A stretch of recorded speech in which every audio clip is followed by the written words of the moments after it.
मेरे दोस्तों, कुरान के अंदर दो मकामात पर सुबहानल्लज़ी अस्रा 15वें पारे की बिल्कुल इब्तिदाई आयत सूरह नजम वन नजमी इदा हवा मा ज़ल्ल साहिबुकुम व मा गवा, ये कुरान के अंदर दो जगहों पर और बेशुमार अनगिनत अहादीस के अंदर मेराज के वाक़े का तज़किरा मौजूद है। हम कुरान पे गौर करते हैं।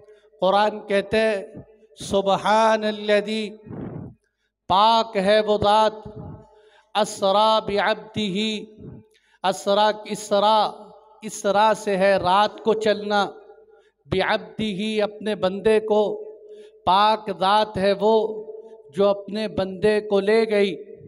लैलन नकिरा है, तनवीन भी है, रात के कुछ हिस्से में, पूरी रात नहीं, लैलन रात के कुछ हिस्से में। कहाँ से ले गई? मिनल मस्जिदिल हराम, मस्जिद हराम से ले गई। कहाँ तक ले गई? इलल मस्जिदिल अक्सा, वो मस्जिद अक्सा अल्लज़ी बारकना हौलहू, जिसके इर्द गिर्द अल्लाह ने बरक़ात रखी है। इस सफ़र का मकसद क्या था? लिनुरियहू मिन आयातिना, ताकि हम अपने महबूब को अपनी कुदरत की निशानियाँ दिखाएं। इन्नहू हुवस समीउल बसीर, कि वो अल्लाह की ज़ात सुनने वाले हैं और अल्लाह की ज़ात देखने वाले हैं। देखने का मकसद कि अंधेरों में आओ तो तब भी अल्लाह की हिफाजत करते हैं, अंधेरों में भी देखते हैं।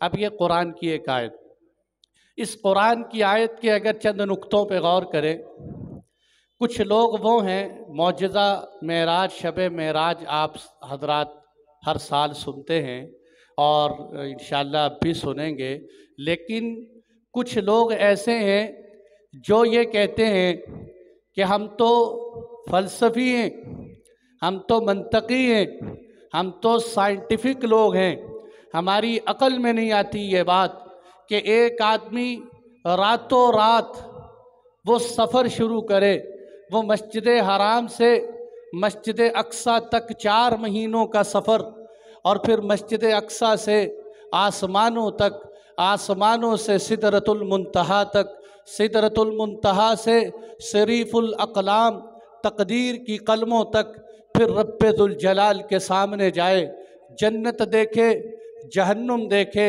ज़मीन के नज़ारे बयान करे। हमारी अक़ल में ये बात नहीं आती कि एक मुख्तसर रात के अंदर आसमान कैसे फट सकता है, आसमान से कोई कैसे गुज़र सकता है। तो अक़ल के ढगोसले चलाने वालों को कुरान कहते सुबहानल्लज़ी, पाक है वो ज़ात। तुम अपनी अक़ल से न सोचो, ये सोचो ले जाने वाला कौन, ले जाने वाला कौन? सुबहानल्लज़ी, पाक है वो ज़ात। एक वो वक़्त था कि जब तुम समुंदर के अंदर बहरी जहाज़ चलाकर महीनों में सऊदी अरब पहुँचते थे, हाजी हजरात कई महीनों बाद पहुँचते। आज ये वक़्त है कि अल्लाह ने तुम्हें अक़ल दी और तुमने हवाओं के दोष पर जहाज़ उड़ाए और 4 घंटे के अंदर ये सफ़र तय कर लेते हो।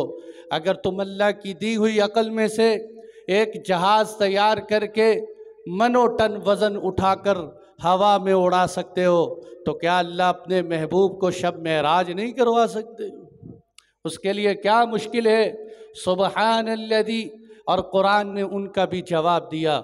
ऐसे भी हैं जो अपने आप को मुसलमान, ये तो उन लोगों की बात की जो गैर मुस्लिम हैं, ऐसे भी हैं जो नाम नेहाद मुफक्किरीन हैं, अपने आप को मुसलमान भी कहते हैं।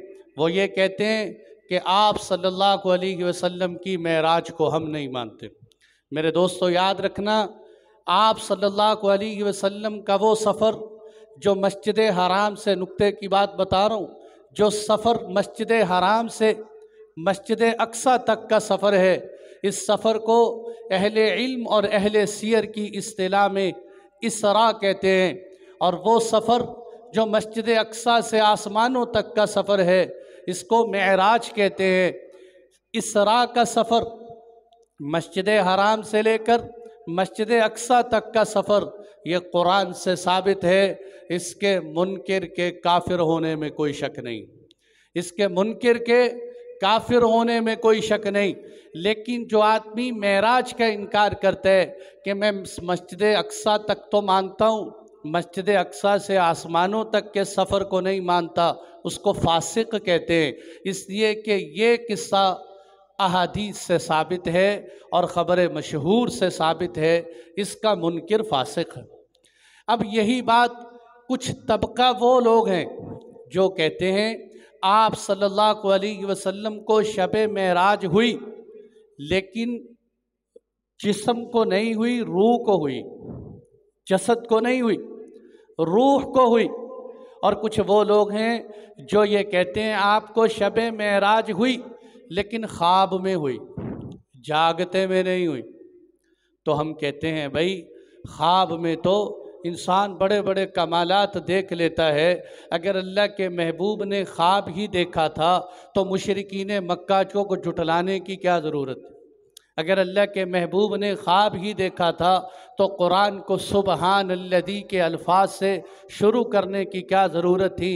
अगर अल्लाह के महबूब ने ख्वाब ही देखा था तो आसमानों पे जाकर फ़रिश्तों के पूछने का क्या मकसद और मतलब था?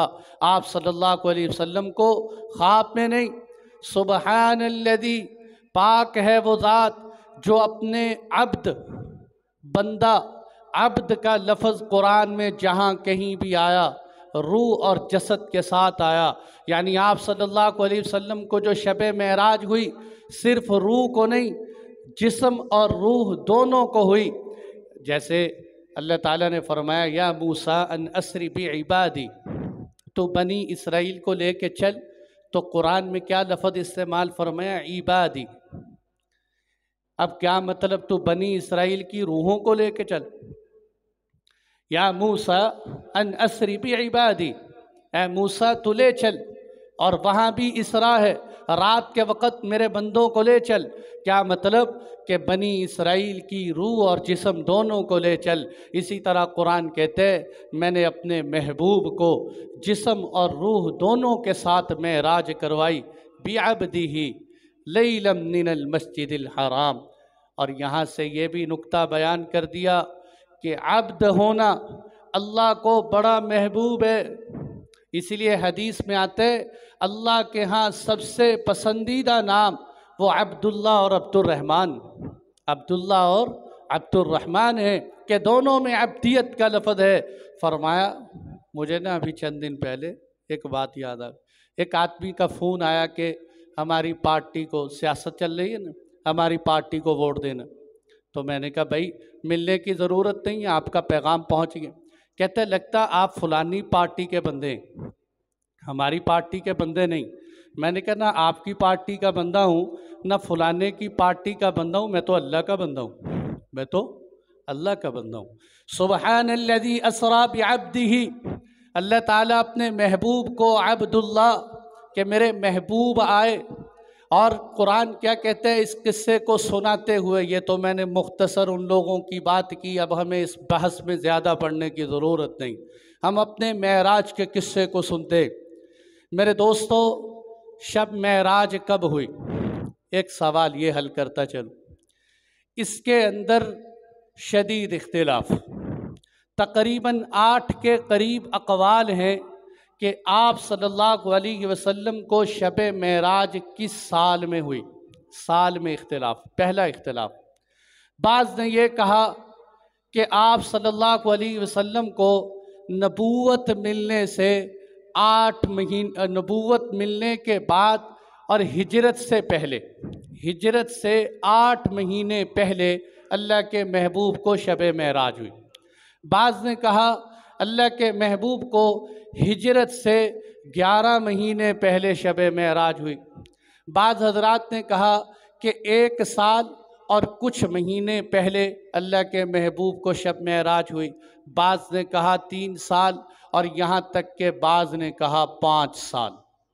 लेकिन सही और राजे बात अगर ख़ुलासे के तौर पर की जाए वो ये है कि आप सल्लल्लाहु अलैहि वसल्लम को शब मेराज हुई हज़रत खदीजतुल कुबरा की वफ़ात के बाद और बैत अक़बा से पहले और हज़रत खदीजा की वफ़ात हुई है सन 10 नबवी के अंदर।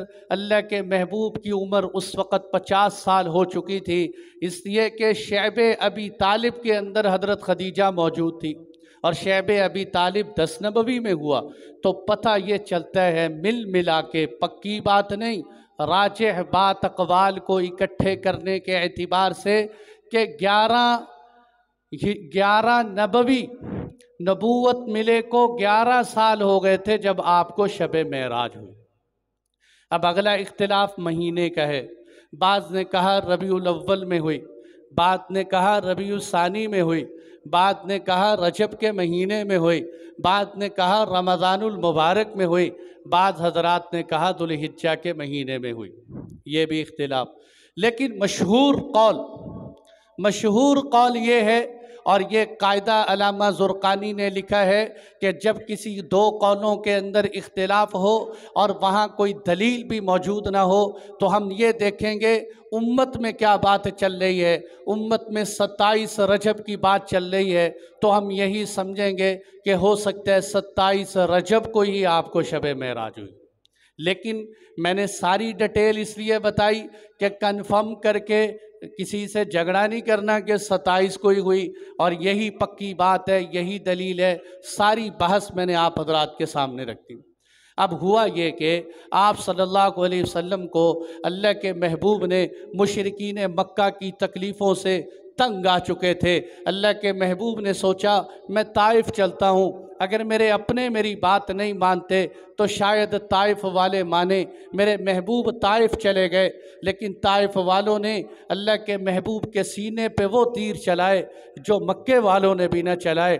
मेरे महबूब वहाँ से बहुत तकलीफ़ की हालत में आए, आपका दिल टूटा हुआ था, आपका एक सहारा आपके चचा अबू तालिब थे, वो भी दुनिया से जा चुके थे। दूसरी तरफ घर में आते तो आपकी बीवी, हम सब की माँ सैयदा खदीजतुल कुबरा आपको हौसले दिया करती थी, वो भी दुनिया से तशरीफ़ ले जा चुकी थी। आपके ऊपर गमों के पहाड़ थे। मेरे अल्लाह ने सोचा ए महबूब तेरे गमों को तसल्ली देने के लिए तुझे मेराज करवाता हूँ, आजा मेरी मुलाकात के लिए आजा, तेरे गम ठंडे कर दूँ, तेरे मकाम ऊंचा कर दूँ। तो अल्लाह ने शब मेराज करवाई। और हुई कैसे? अब आप सल्लल्लाहु अलैहि वसल्लम कहाँ थे? अब भी अल्हम्दुलिल्लाह एक अरब ने मुझे वो जगह बताई है, हर साल हम वहाँ जाते, जब अल्लाह ताला जाने का कभी मौका दे तो उस पिलरों के पास नफल पढ़ने का मौका मिलता है जहाँ से अल्लाह के महबूब को शब मेराज करवाई गई। आप सल्लल्लाहु अलैहि वसल्लम को शब मेराज हुई। इसमें हदीस के अंदर 3 अल्फाज आते। कहाँ थे अल्लाह के महबूब? पहले अल्फाज ये हैं कि मैं उस वक़्त शैब अबी तालिब में था। नंबर 2, आपने फरमाया मैं उस वक़्त अपने घर में था। तीसरी बात हदीसों के अंदर मैं उम्मे हानी के घर में था। उलमा को अल्लाह जज़ाए खैर दे, तीनों को जमा किया कि उम्मे हानी का घर शैब अबी तालिब के अंदर ही था और हुजूर ने उम्मे हानी के घर को अपना घर कह दिया कि आप सल्लल्लाहु अलैहि वसल्लम उम्मे हानी के घर तशरीफ़ फरमात। रात का वक़्त था, हज़रत जिब्राईल अलैहिस्सलातु वस्सलाम फरिश्तों के साथ आए। दरवाजे से नहीं आए बल्कि यूँ छत फटी और उस छत के अंदर से हज़रत जिब्राईल अमीन फरिश्तों के साथ आए। यह सही बुखारी मुस्लिम की अहादीस को मिलाकर एक किस्सा सुना रहा हूँ। आप सल्लल्लाहु अलैहि वसल्लम के पास छत फटी, उसमें से आए।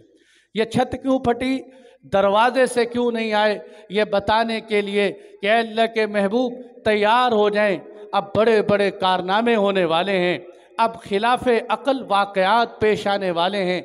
जैसे ही फरिश्ते छत से नीचे आए, छत फिर मिल गई। छत यूँ हुई, छत मिल गई। है दुनिया के अंदर आज भी कोई ऐसा इंजीनियर जो छत को यूँ जुदा करे, यूँ मिला दे? इसलिए हम कहते हैं शरीयत को अक़ल पे न परखो भाई। आप सल्लल्लाहु अलैहि वसल्लम के पास यूँ आए, अल्लाह के महबूब को बिस्तर से उठाए, साथ ले चले। कहाँ लाए? बैतुल्लाह के पास लाए और वहाँ अल्लाह के महबूब को लेटाया। सोने का एक बर्तन जिसे तश्त कहते हैं, प्लेट, एक थाल बड़ी सारी जन्नत से लाई हुई सोने की प्लेट, उसको रखा गया। आप सल्लल्लाहु अलैहि वसल्लम के सीने को चीरा गया। शक्के सदर जिसको कहते हैं, पहले भी बता चुका हूँ, मेरे महबूब का सीना 4 दफ़ा चाक किया गया है। पहली दफ़ा जब आप हलीमा सादिया के घर में थे, आपकी उम्र 4 साल थी। दूसरी दफ़ा जब आपकी उम्र 10 साल थी। तीसरी दफ़ा आप सल्लल्लाहु अलैहि वसल्लम को नबूवत देने से पहले आपका सीना चाक किया गया। चौथी दफ़ा जब आपको शब महराज हुई, उस वक़्त आपका सीना चाक हुआ।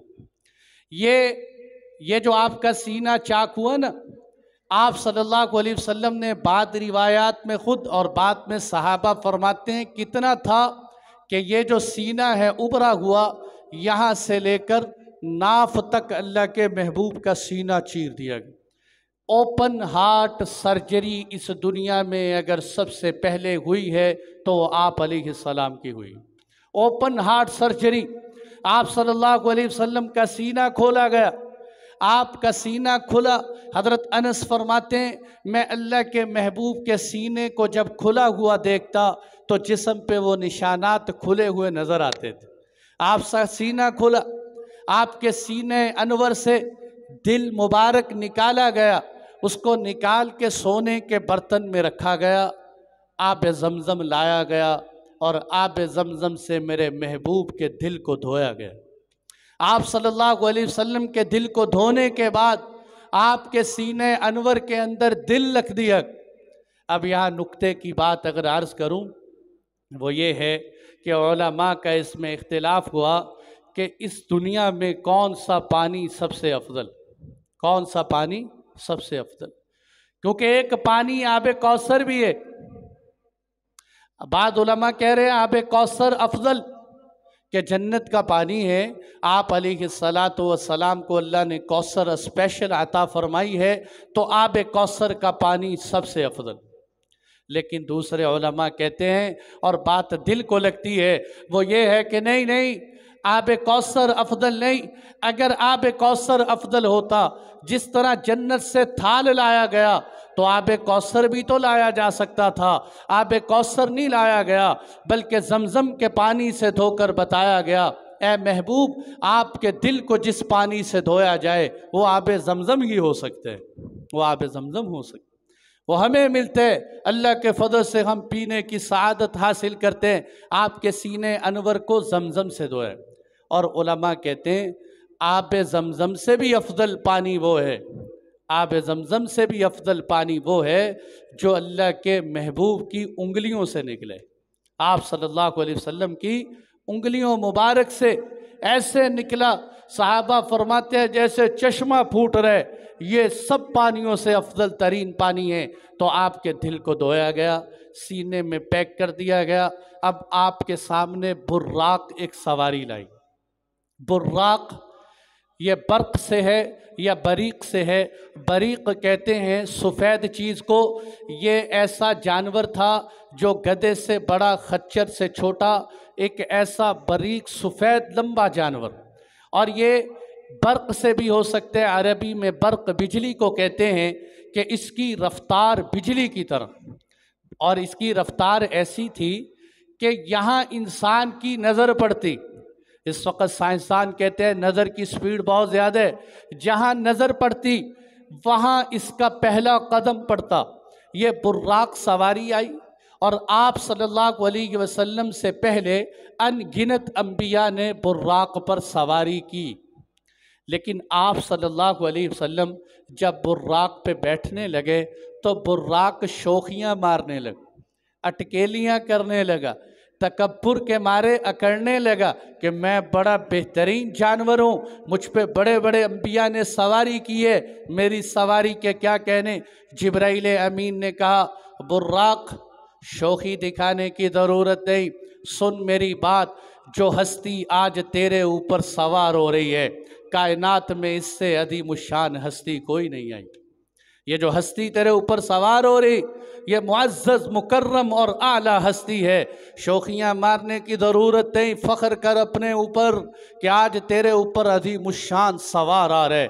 पसीने आ गए बुर्राक, बाद उलमा कहते हैं नहीं नहीं, बुर्राक ने तकब्बुर से अटकेली नहीं की, बल्कि बुर्राक खुश हो गया कि इस वजह से कि मेरे ऊपर महबूब आ रहे, आखिरी पैगंबर आ रहे, ख़ातिमुल अंबिया तशरीफ़ ला रहे हैं, तो वो खुश इतना हुआ कि आप सल्लल्लाहु अलैहि वसल्लम ने उस पर सवार हुए, चल पड़े।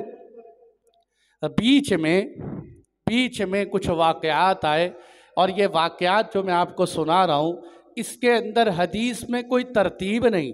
तरतीब इस एतबार से नहीं कि ये वाक़यात आसमानों से वापसी पर पेश आए या आसमानों पर जाते हुए पेश आए, लेकिन लगता यूँ है, ये अंदाज़ा है, कोई तहकीकी बात नहीं कहाँ हुए है, पक्के वाक़यात हैं।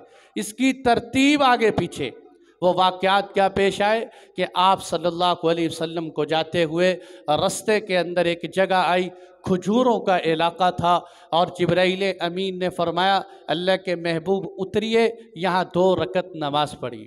आप सल्लल्लाहु अलैहि वसल्लम ने 2 रकत नमाज पढ़ी। फरमाया जिब्राइल ये कौन सी जगह? फरमाया अल्लाह के महबूब ये है मदीनतुल मुनव्वरा, जहाँ आप हिजरत करेंगे, आप हिजरत करके तशरीफ़। अच्छा, मैं अभी सफ़र में था, मैंने तहकीक की तो पता चला कि शाम जाने के लिए, मस्जिद अक्सा जाने के लिए मक्कातुल मुकर्रमा से डायरेक्ट कोई रास्ता नहीं सिवाय मदीना मुनव्वरा। रास्ते में मदीना आएगा तो आप मस्जिद अक्सा जाएंगे। अल्लाह के महबूब का सफ़र भी यही है। रात को ठहराया, उतरा, अल्लाह के महबूब आप यहाँ नफल पढ़। आप सल्लल्लाहु अलैहि वसल्लम ने नफल पढ़े, आगे चल। एक दरख्त आया, अल्लाह के महबूब यहाँ नफल पढ़िए। आपने नफल पढ़े। जिब्राइल ये कौन सी जगह है? फरमाया ये शजर मूसा है, यहाँ हज़रत मूसा अलैहिस्सलाम पर तूर सीना में अल्लाह ने वही उतारी थी, ये वो जगह है। आपने वहाँ नफल पढ़े और आप सल्लल्लाहु अलैहि वसल्लम चले। आपने फरमाया कि मैंने उसी रात में मूसा अलैहिस्सलाम की कब्र देखी कि मूसा अलैहिस्सलाम अपनी कब्र में खड़े होकर नमाज़ पढ़ रहे हैं। मूसा अलैहिस्सलाम, इसलिए अल अंबिया अहयाउन फी क़ुबूरिहिम युसल्लून। आपने फरमाया अंबिया अपनी कब्रों में ज़िंदा हैं, हयात हैं, और हज़रात अंबिया किराम नमाज भी पढ़ते हैं। ये आप अलैहिस्सलाम ने मूसा अलैहिस्सलाम को देखा और उससे आगे चले, यहाँ 2 नफल पढ़े। ये कौन सी जगह? ये मदियन, मस्कन शुएब अलैहिस्सलाम का, यहाँ नवाफिल पढ़े। आगे चले, यहाँ नफल पढ़े। ये कौन सी जगह? यह मकाम लहम है, यहाँ ईसा अलैहिस्सलातु वस्सलाम की पैदाइश हुई थी, यहाँ आप नवाफिल पढ़े। अल्लाह कैसे कैसे दीदार करो। आगे चले। अब मेरे दोस्तों, यहाँ कुछ वाक़यात पेश आए जो इबरत के वाक़यात हैं, ये सुनने हैं। इन वाक़यात में कोई ऐब मेरे अंदर, आप हज़रात के अंदर मौजूद हो तो इबरत के तौर पे सुनकर उसको अपने अंदर निकालना है। आप सल्लल्लाहु अलैहि वसल्लम ने फरमाया, मैं आगे चला तो मैंने कुछ लोगों को देखा। कैसे लोग थे कि जिनके होंठ थे और आग की कैंचियाँ थी, उनके होंठ आग की कैंचियों से काटे जा रहे। मैंने कहा जिब्राइल अमीन ये कौन है? ऐ अल्लाह के महबूब, ये आपकी उम्मत के खतीब, मौलवी, वाइद लोग हैं जो लोगों को नसीहत करते हैं और ख़ुद नसीहत पे अमल नहीं करते। बड़े नासे, दूसरे से कहते हैं झूठ न बोलो, खुद झूठ छोड़ते नहीं। दूसरे से कहते हैं दगा न करो, खुद दगा करने से बाज नहीं आते। आपने फरमाया ये वो लोग हैं कि जिनकी आग की कैंचियों से होंठ काटे जा रहे। अल्लाह की हिफाजत फरमाए। अल्लाह ऐसे बुरे अमल से हम सब की हिफाजत फरमाए। फिर आगे चले।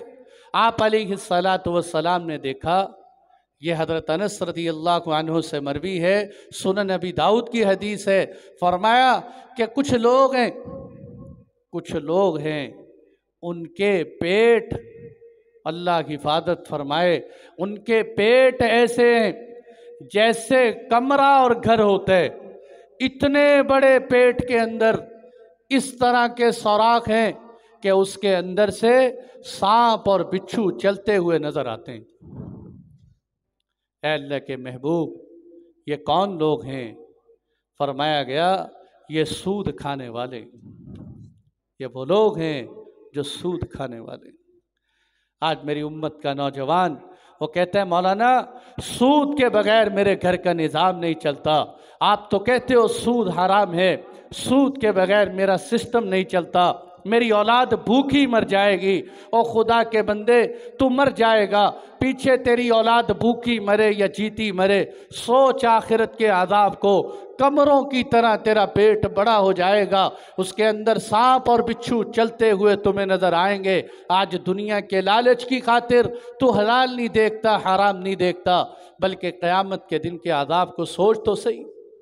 उलमा ने लिखा है पेट बड़ा क्यों होगा? बड़ा इसलिए होगा कि सूदखोर को अपने माल के बढ़ाने की आदत होती। मेरा माल बढ़ जाए बढ़ जाए बढ़ जाए, अल्लाह उसके मुकाबले। और माल क्यों कमाते? पेट के लिए। ये सारे चक्कर किस लिए हैं? पेट के लिए। अल्लाह उसी पेट को कमरों की तरह बना देंगे। तो भाइयों सूद की हर शिक से, और ये हमारे कोई भाई बैठा हो या ना बैठा हो गुस्सा ना करे, ये हमारे बैंकिंग वाले जितने अहबाब हैं इनके ये मुफ्तियाने किराम नहीं है कि इनके फतवों पे आप अमल करें। बैंक वाला आपसे कहे ये हलाल है, आप कहते हैं हलाल है। मसाइल मुफ्तियाने किराम से पूछे। किसी बैंक के हलाल हराम का फतवा देने से कोई चीज़ हलाल हराम नहीं होती। इसलिए मुफ्तियाने किराम से पूछें कि मैं जो अकाउंट खुलवा रहा हूँ ये मेरा अकाउंट सूदी अकाउंट तो नहीं है, ये जो मैं इंश्योरेंस के मामलात कर रहा हूँ ये इंश्योरेंस हराम है कि हराम नहीं है। पूछें मुफ्तियाने किराम से, फिर अपनी ज़िंदगी के मराहिल तय करें।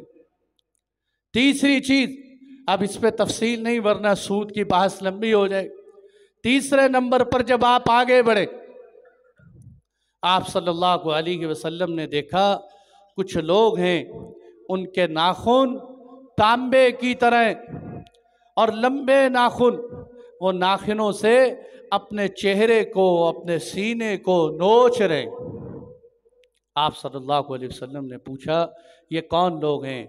बताया गया अल्लाह के महबूब ये चुगलखोर, ये गीबत करने वाले। आज गीबत से हमारी मस्जिदें भी महफूज नहीं हैं, गीबत से हमारे घर महफूज नहीं हैं। भाइयों हम नीयत करें, क्या हम भी बहुत कमज़ोर है? ये सियासत ख़ास तौर पर सियासत के दिनों में जितनी गीबत होती है, जितनी सियासतदानों को, मेरे ख्याल में सियासतदान शायद बख्शे जाएं, उम्मत की बख्शिश में शक है। हम इतनी गीबतें करते हैं उनकी, इतने तूफान बांधते हैं। क्या सोशल मीडिया को सुना, जिसको चाहा ज़ानी बना दिया, जिसको चाहा चोर बना दिया, जिसको चाहा करप्ट बना दिया, जिसकी चाहा बेटी की इज्जतों के धज्जियां उड़ा दी। हम सोचते ही नहीं। चंद दिन की सियासत की खातिर जहन्नुम के सौदे न करो भाई। किसी की गीबत नहीं, गीबत से अपने आप को हम बचाएं, बहुत ख़तरनाक है।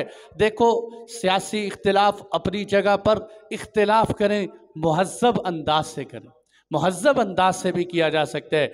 गाली गलोच से, किसी की गीबतें करने से इख्तिलाफ करना ये कौन सी बात? आपने फरमाया ये गीबत करने वाले हैं।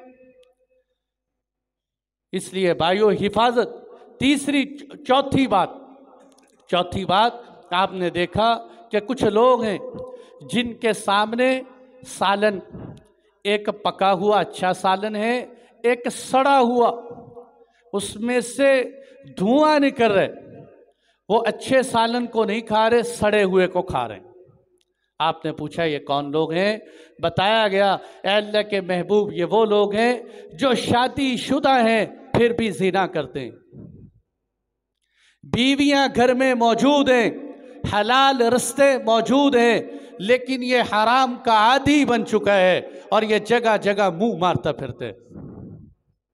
और वो औरतें कि जिनके शौहर घरों में मौजूद हैं लेकिन वो जगह जगह मुंह फाड़ते फिरते। एक आदमी मुझे कहने लगा मौलाना साहब शौहर बीवी से 1 साल तक दूर रह सकते हैं कि नहीं? मैंने कहा साल की बात न करो, अल्लाह इज़्ज़त दे, हिफाजत करे। अगर अल्लाह की हिफाजत फरमाए, बीवी इज़्ज़तदार हो, परसों भी शौहर दूर हो, उसके घर की हिफाजत करती है। लेकिन अगर वो इज़्ज़तदार ना हो, शौहर घर में भी मौजूद हो, फिर भी वो जगह जगह मुंह मारे। अल्लाह की हिफाजत फरमाए। ये वो लोग हैं। इसलिए भाइयों, ये हमारे यहाँ जो गलत रवाज है, दूसरी शादी करने को ऐब समझते हैं, जिना करने को ऐब नहीं समझते।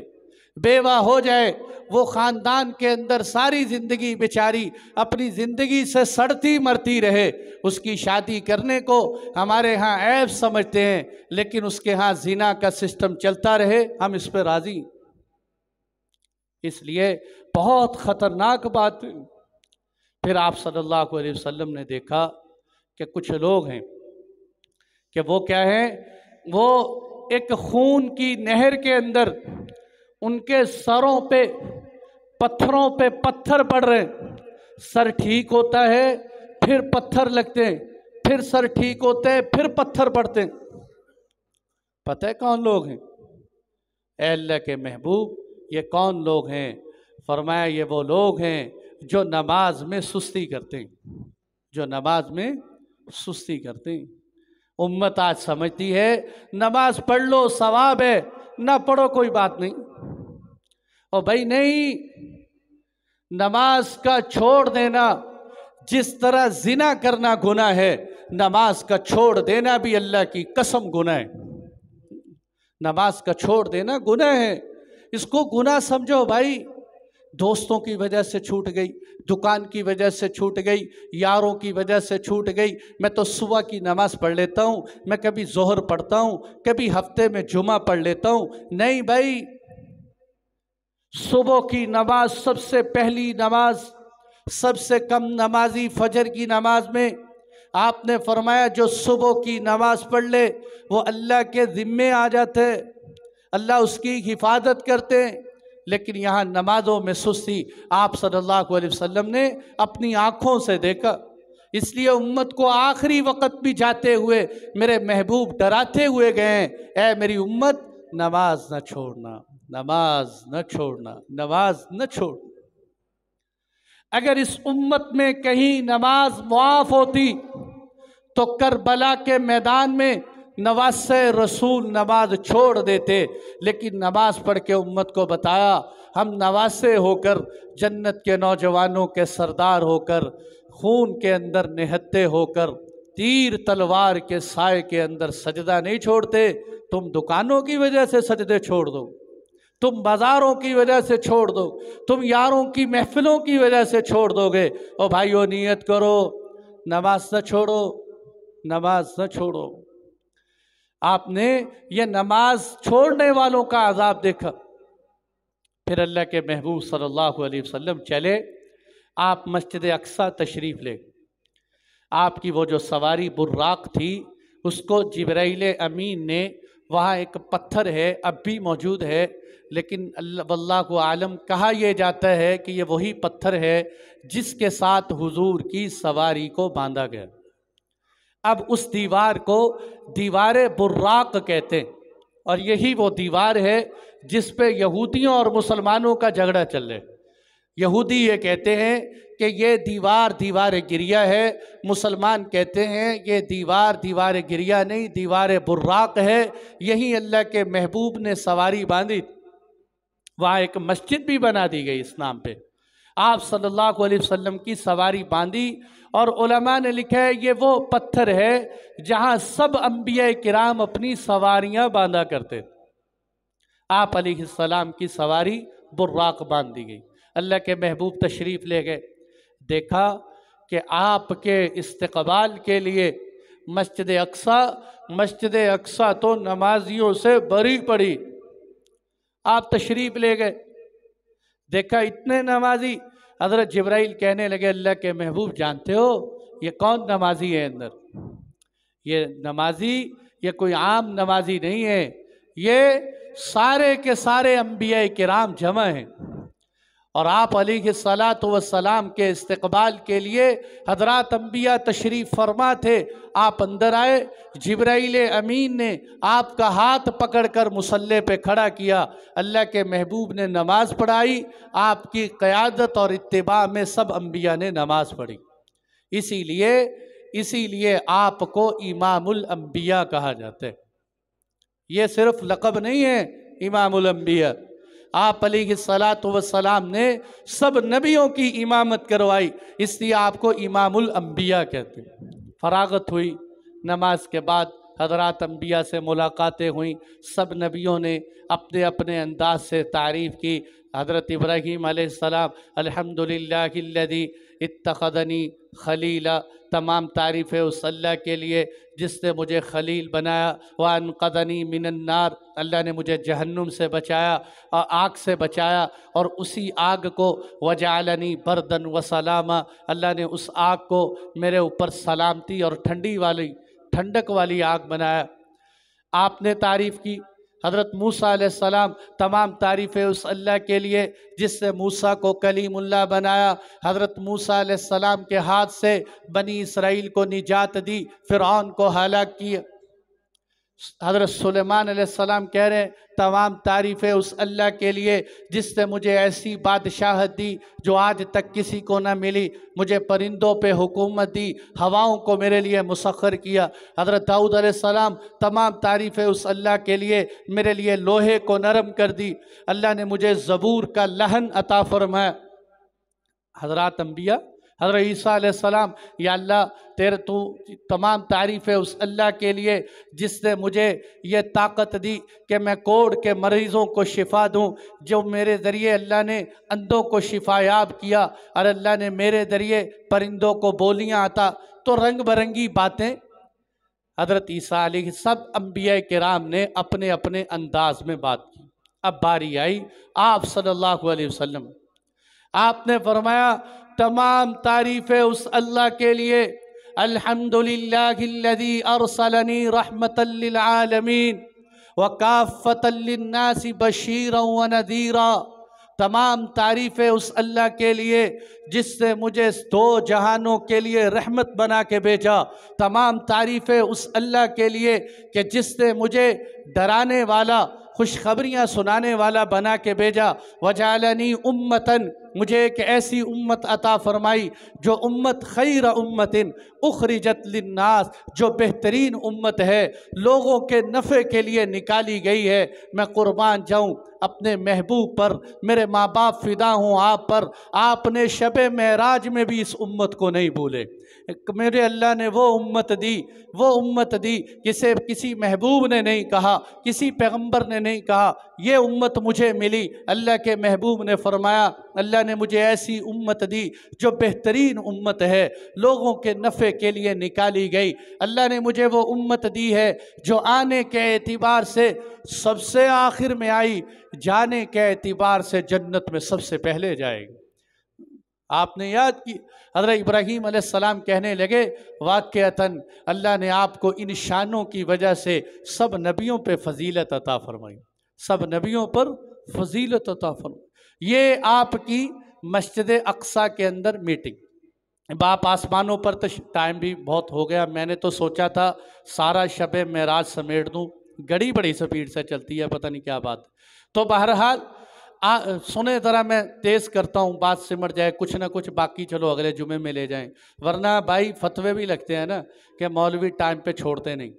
तो भाई आप भी तो टाइम पे नहीं आते। जिस दिन हम फतवे देने लग जाएं कि उम्मत टाइम पे नहीं आई तो क्या बनेगी। इसलिए सुने, आप हज़रात को अल्लाह जज़ाए खैर दे।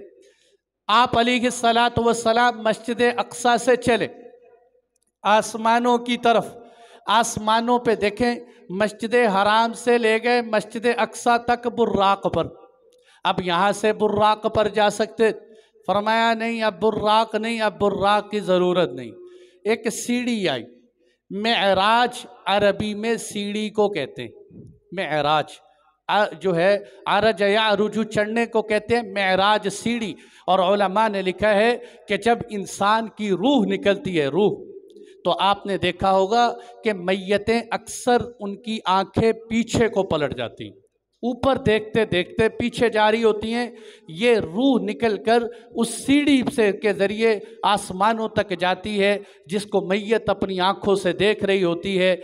इस सीढ़ी के ऊपर जिसका एक जीना सोने का था, एक चांदी का था, जिसके दाएं बाएं फरिश्तों की कतारें थी, बीच में सरवरे दो आलम तशरीफ़ ले जा रहे थे और अल्लाह ताला की तरफ जाते हुए पहले आसमान पर पहुँचे। ये जो हमें नील गूनी नज़र आती है ना, ये आसमान नहीं है, ये आसमान के नीचे की फ़िज़ा है। पहला आसमान इससे भी ऊपर है। पहले आसमान पर आप तशरीफ़ ले गए। दरवाज़े पे दस्तक हुई, दरवाज़ा खोला। कौन? जिब्राइल। हल मा का अहद, क्या तुम्हारे साथ कोई और भी है? हाँ हाँ, मेरे साथ मुहम्मदुर रसूलुल्लाह है सल्लल्लाहु अलैहि वसल्लम। अच्छा, आइए तशरीफ़ लाइए। अब यहाँ नुक्ते की बात अर्ज़ करूँ, आप अलैहिस्सलातु वस्सलाम के जाने से पहले दरवाज़ा खुल सकता था, दरवाज़ा बंद है और पूछा जा रहा है कौन आया, आपके साथ कौन आया। ये क्यों पूछा? ये बताने के लिए कि ऐ अल्लाह के महबूब, आपके तज़किरे सिर्फ ज़मीनों पे नहीं, आपके तज़किरे आसमानों पे भी हैं। फरिश्ते भी आपके नाम को याद करते हैं। व रफ़अना लका ज़िक्रक, अल्लाह ने आपको इतना ऊँचा किया इसलिए कि जब फरिश्ते पूछते कौन, वो कहते मुहम्मदुर रसूलुल्लाह, फ़ौरन दरवाज़ा खोल देते। अच्छा, आप फ़ौरन दरवाज़ा खुल रहे, आप दरवाज़ा खुल रहे, ये बताने के लिए आपके नाम के चर्चे फरिश्तों में भी हैं, आसमानों पर भी हैं। दरवाज़ा बंद क्यों है? ये बताने के लिए कि वो घर जिसमें मेहमान रोज़ाना आते हों वो हर वक्त खुला रहते। इसलिए आप देखेंगे ना, डेरे चौधरियों के या इधर उधर जो होते हैं वो खुले होते हैं कि मेहमान आने हैं, हर वक्त आते रहते हैं। लेकिन बताया कि नहीं नहीं, ये वो जगह नहीं है कि यहाँ हर कोई आता हो। यहाँ आज वो मेहमान आया है कि इससे पहले कोई मेहमान नहीं आया। वो आज ऐसा मेहमान आया है कि जिसके आने पे दरवाज़ा खोल के बताया जाएगा कि अल्लाह के महबूब, आपके सिवा आज तक किसी को हमने नहीं बुलाया, आपको अल्लाह बग़ैर दरख्वास्त के बुला रहे हैं। आप तशरीफ़ लाए। मुलाकात, पहले आसमान पर आपकी मुलाकात हुई आदम अलैहिस्सलाम। सैयदना आदम अलैहिस्सलातु वस्सलाम दादा जान से मुलाकात हुई। आपने देखा कि हज़रत आदम अलैहिस्सलाम के पास धुंधला सा, दायां जानिब भी धुंधली सी नज़र आ रही है, बाईं जानिब दूर से नज़र आए। पूछा जिब्राइल ये कौन है? बताया कि ये आपके दादा जान आदम अलैहिस्सलाम। आपने फरमाया अच्छा। हज़रत आदम अलैहिस्सलाम आगे बढ़े, हज़रत आदम अलैहिस्सलाम को सलाम किए। उन्होंने फरमाया मरहबा मरहबा बिन नबी सालिह वल इब्न सालिह, आओ आपका आना मुबारक हो, नेक बेटे सालिह नबी। आप अलैहिस्सलाम को आदम अलैहिस्सलाम ने याद फरमाया, आप उनसे मुलाकात हुई। पूछा ये आपकी? हज़रत आदम अलैहिस्सलाम यूँ बैठे हुए थे, दाई जानिब देखते तो मुस्कुराते, बाई जानिब देखते तो रोने लग जाते। आपने पूछा कि ये क्या तज़किर है? कि जी दाई जानिब, ये जो मेरी दाई तरफ है, ये मेरी वो आल औलाद है जिसके जन्नती होने का अल्लाह ने फ़ैसला फरमा दिया है। मैं इनको देखता हूँ, खुश हो जाता हूँ। ये बेचारे वो है जिनके जहन्नमी होने का फ़ैसला हो चुके हैं, इनको देखता हूँ, रोता हूँ। आगे चले, दूसरा आसमान कौन? मुहम्मदुर रसूलुल्लाह सल्लल्लाहु अलैहि वसल्लम। ठक दरवाज़ा खुला, आइए तशरीफ़ लाइए। हज़रत ईसा अलैहिस्सलाम, हज़रत यहया अलैहिस्सलाम, मुलाकात हुई। मरहबम बिन नबी सालिह वल अखी सालिह। इन्होंने बेटा नहीं कहा, इन्होंने कहा हमारे भाई। आप अलैहिस्सलाम को भाई कहा, हज़रत आदम अलैहिस्सलाम ने बेटा कहा। यहाँ मुलाकात हुई। फिर तीसरा आसमान, तीसरे आसमान के ऊपर इदरीस अलैहिस्सलाम से मुलाकात हुई। चौथा आसमान, चौथे आसमान पर हज़रत हारून अलैहिस्सलाम से मुलाकात हुई। पाँचवा आसमान मूसा अलैहिस्सलाम से मुलाकात हुई। छठे आसमान पर आप तशरीफ़ ले गए, हज़रत इब्राहीम अलैहिस्सलाम से मुलाकात हुई। हज़रत इब्राहीम अलैहिस्सलाम बैतुल मामूर, ये बैतुल्लाह है, बैतुल्ला की बिल्कुल सीध में अगर एक ऊपर बैतुल मामूर है, अगर उससे कोई चीज़ नीचे फेंकी जाए, उलमा कहते हैं वो सीधी बैतुल्ला की छत पे आके गिरे, बैतुल मामूर। इसीलिए आज भी ये लोग कहते हैं, हकीकी बात तो अल्लाह जानते हैं कि बैतुल्ला के ऊपर आज तक कभी जहाज़ नहीं गुजरा। बैतुल्ला के बिल्कुल सीध में अनवारात का एक तांता है, बैतुल मामूर है। 70,000 फरिश्ते रोज़ाना बैतुल मामूर का तवाफ़ करते हैं, नीचे बैतुल्ला का तवाफ़ हम करते हैं। मैंने कहा सोचो सही, जिस तरह हम बैतुल्ला के गिर्द घूम रहे हैं, फरिश्ते भी हमारी तरह घूम रहे हैं। ऊपर फरिश्तों का तवाफ़, नीचे बंदों का तवाफ़। 70,000 फरिश्तों में जो एक दफ़ा तवाफ़ करने के लिए आते हैं, दोबारा उसकी बारी नहीं आती, दोबारा नए 70,000 आते।